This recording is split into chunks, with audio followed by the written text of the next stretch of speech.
When it comes to premium 4K Blu-ray players like the coveted Oppo Blu-ray player that they don't make anymore, the Panasonic UB9000, or the Magnetar UDP900, all of them possess this little section here, the 7.1 multi-channel output section.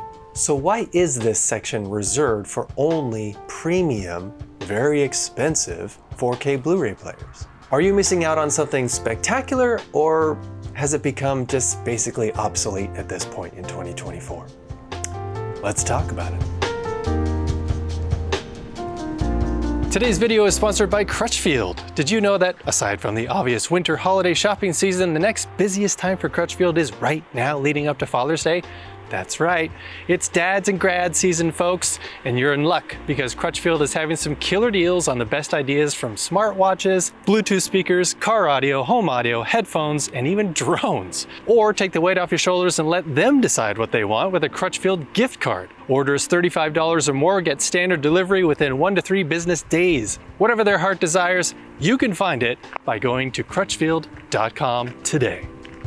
All right. So I did some tests in here yesterday with the 7.1 channel analog output of the Magnetar UDP900. This is their flagship premium 4K Blu-ray player that costs a whopping $3,000. But since I'm sure I've piqued your interest as to why on earth would a 4K Blu-ray player be that expensive? Well, fear not, because I will be doing an official review on it very soon. So stay tuned for that, since I will also be comparing it to the model down, the UDP800, since Magnetar was very kind enough to send me both models for review purposes only. Now I know this may be new to you, dealing with a 7.1 analog output section, so let me start by saying the only way I'm able to test this is because of my Marantz SR7015. Why? Because it is currently the only AVR that I own that is old enough to still have a 7.1 multi-channel input section. That's right, folks. The modern day equivalent to the SR7015 is the new Cinema 40. But if you look at the back of it, a 7.1 multi-channel input section is nowhere to be found. In fact, even the flagship Cinema 30, which is the successor to the SR8015, also does not have a 7.1 multi-channel input section. So what's the deal, folks? Why do flagship 4K Blu-ray players still insist on including that 7.1 multi-channel analog output section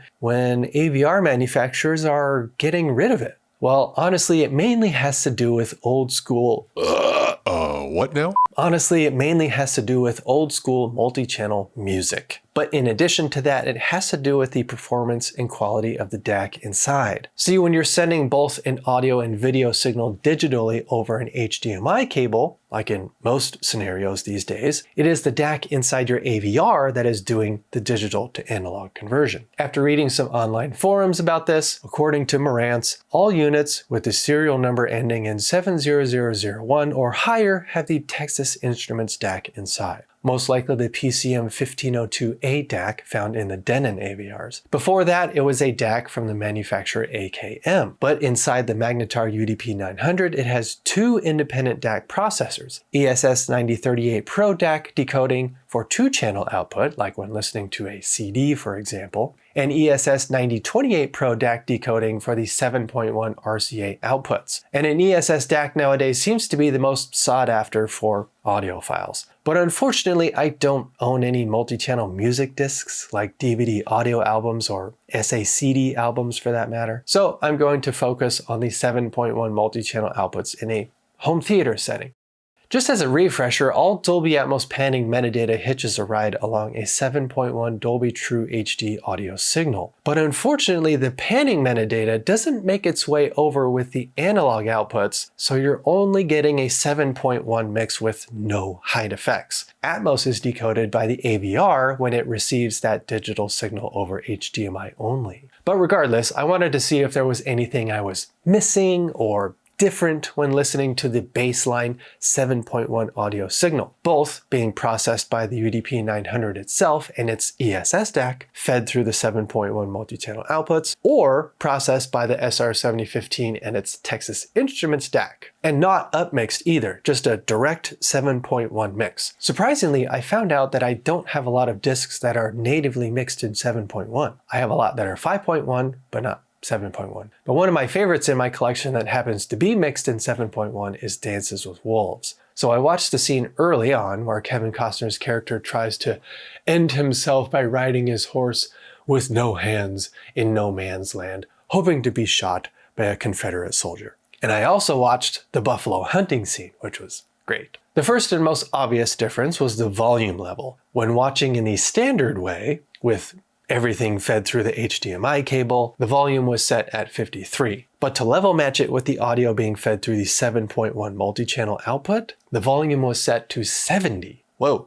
Now, Dances with Wolves is not a bass-heavy mix, given its time period and subject matter, but I did get a sense that there was a touch more bass response when the SR7015 was doing all the work. But one thing I noticed with the 7.1 multi-channel analog mix was a more linear sounding, warmer dialogue presence. A warmer, less digital, less harsh in the upper frequencies kind of audio reproduction is honestly what a lot of audiophiles prefer when listening to music anyway. So I guess that's the ESS DAC at work here, giving a more natural tone to the frequencies that live around what the human voice projects. I also want to mention that it seemed like the 7.1 multi-channel output had a quieter noise floor when no dialogue or anything was happening, just ambient noises within the scene, right? I even paused the movie and put my phone next to the tweeter running the dB Meter Pro app to see what the noise floor level was. And it turns out both scenarios were the same, hovering around a whisper quiet 45 decibels. So I don't know, man, maybe my brain was playing tricks on me, but it seemed like ambient moments were somehow quieter. So take that with a grain of salt, I guess. After Dances with Wolves, I was curious about a more modern film, so I popped in Dune Part 2. And the cool part is, you can see on Blu-ray.com that it does list a Dolby True HD 7.1 mix, which is essentially where you get the Atmos mix, remember? But you can't actually access the true 7.1 mix on the disc because in the menu, you can only choose between Atmos or Dolby Digital 5.1. Unless you're coming out of the 7.1 multi-channel analog section. Because when I did that, I could hear audio coming out of the surround backs. What? So I watched the scene where Paul and Chani take down the big spice mining ship, and I did it 3 times in 5.1 Dolby Digital, 7.1 multi-channel analog, and Dolby Atmos. And the 7.1 multi-channel mix did seem to engage the subwoofers a tad less, like in Dances with Wolves. Dialogue again seemed to have just a slight natural warmth to it, especially in the scene afterwards, where Stilgar has a conversation with Paul in the tent. And just a side note on the sound design alone in Dune Part 2, unbelievable. I know it's been beaten to death at this point, but the team working on the Dune franchise is top-tier Hollywood audio engineering. It was crazy. Every time that big old railgun mounted to the ornithopter fired its cluster bullet shots, because it sounded like it was mixed binaurally. No matter which of the 3 audio mixes I watched, it sounded like it was in my head when the railgun fired. So kudos to the audio engineers. But I will say that I preferred the Atmos mix the most, which isn't surprising. The bass response was better, and there's just more room to play with when adding height effects. I could hear the music more in the Atmos mix because it was moving around in the height channels. And when they're crawling underneath the spice mining ship, that was a cool moment for the heights as well, hearing the groans and the mechanics of the ship moving around above me. But one thing I need to mention about the 7.1 multi-channel analog mix is that it seemed more balanced. Again, this may be the superior ESS DAC inside the Magnetar 4K player, but it seemed like everything was just a bit more cohesive in the end. Yes, the bass extension was less than the Atmos version, but it seemed like I was getting a truer representation of how it sounded in the mixing studio perhaps, as opposed to the slight bumps and added coloration to certain frequencies that the SR7015 processing may have added. In the end, I still preferred the Atmos version overall, but it was a treat to hear the unlocked 7.1 True HD mix through the multi-channel analog outputs. At this point, I guess I'm on the hunt for an AVR that has an ESS DAC inside. I know certain Anthem AVRs and preamps made the switch to ESS DACs a while back, but I've already attempted to contact them numerous times without any response back. That, and I know the discontinued Yamaha CX-A5200 preamp has an ESS Sabre DAC in it. Arcam 2, maybe? I'm curious if I'd get a more balanced, more true to the source experience if I got my hands on one of those. But until then, I hope you enjoyed this trip down science experiment lane.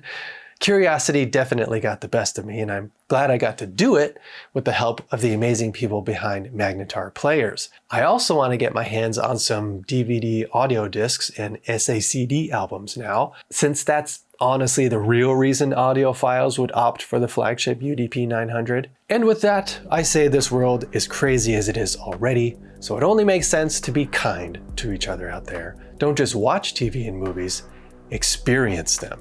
Perhaps through a 7.1 multi-channel output section? And of course, always be listening.